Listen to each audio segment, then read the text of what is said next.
Swati. So again, one Thank you, more Shweta. cost-effective MIGS in the line. Thank you, AIOC, for giving me this opportunity, and I'm not going to bore with my PPT, so I'll just have a video.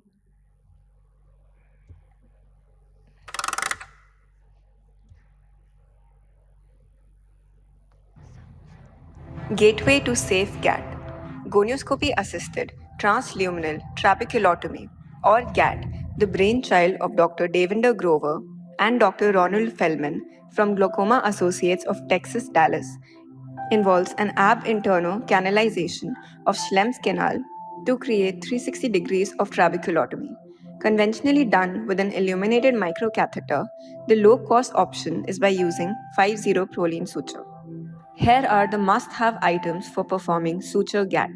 50 proline suture, low temperature cautery, direct Swan-Jacob gonio lens, high viscosity ophthalmic viscosurgical device OVD like Helon GV or Orogel, 25 gauge MVR blade, MST forceps, indirect gonioprism, McPherson's forceps.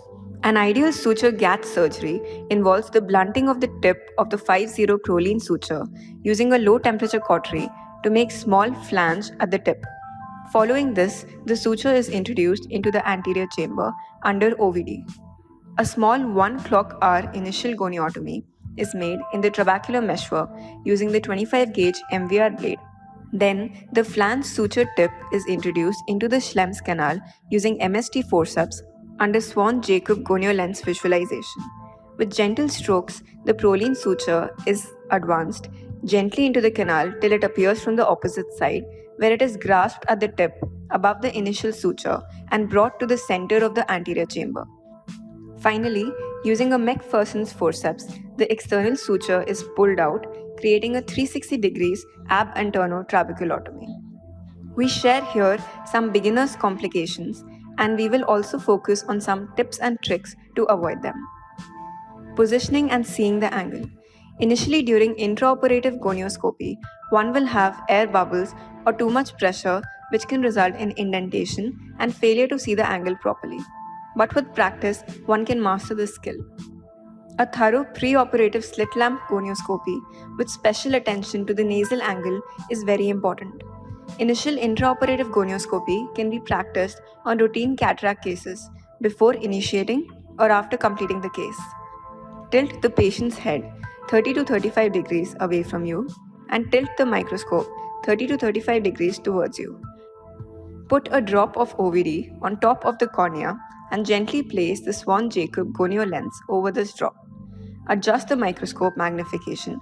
Start from a lower magnification and then slowly zoom up using the microscope foot switch.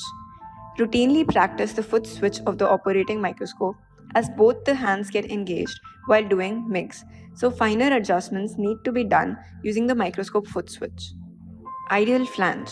The tip of the 50 proline is blunted to form a small flange using low temperature cautery. This is to make the tip atraumatic and facilitate its smooth passage in the Schlemm's canal. Tip: keep the low temperature cautery a little away from the tip to get a just needed flange. If cautery comes in contact with the suture, the flange is too big for the size of the canal. It will result in difficult entry into the canal and may also create a false passage. Tip to avoid false passage. In addition to a perfect flange tip, there is another way to ensure that the suture is in the canal and has not taken any other path. This is to perform an indirect gonioscopy on table using a sterile single mirror gonioprism. The blue color of proline helps in identifying its presence behind the trabecular meshwork that is in Schlemm's canal. This will also give an idea as to how many clock hours have been traversed and how many clock hours are left.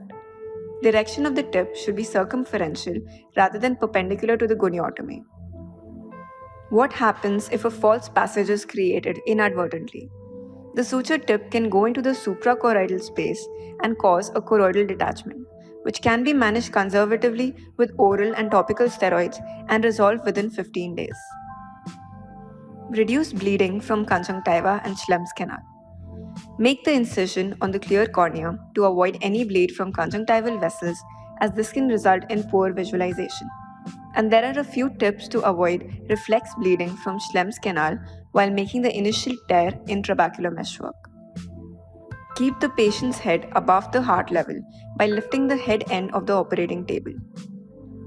Fill the anterior chamber with high viscosity OVD like Helon GV or Orogel. Partial or semi-GATT. As the proline passes through the Schlemm's canal, resistance is experienced when it reaches 180 degrees as it has to turn the other side. It is an indirect sign that the suture has reached 180 degrees, but sometimes it doesn't proceed beyond this point.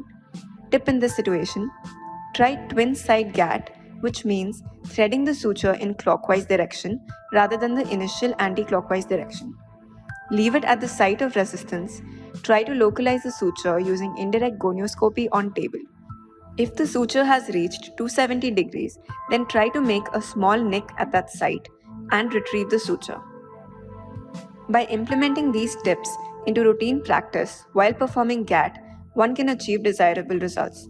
It requires practice and perseverance to master suture GATT, but these tips can ensure a safe gateway to successful GATT.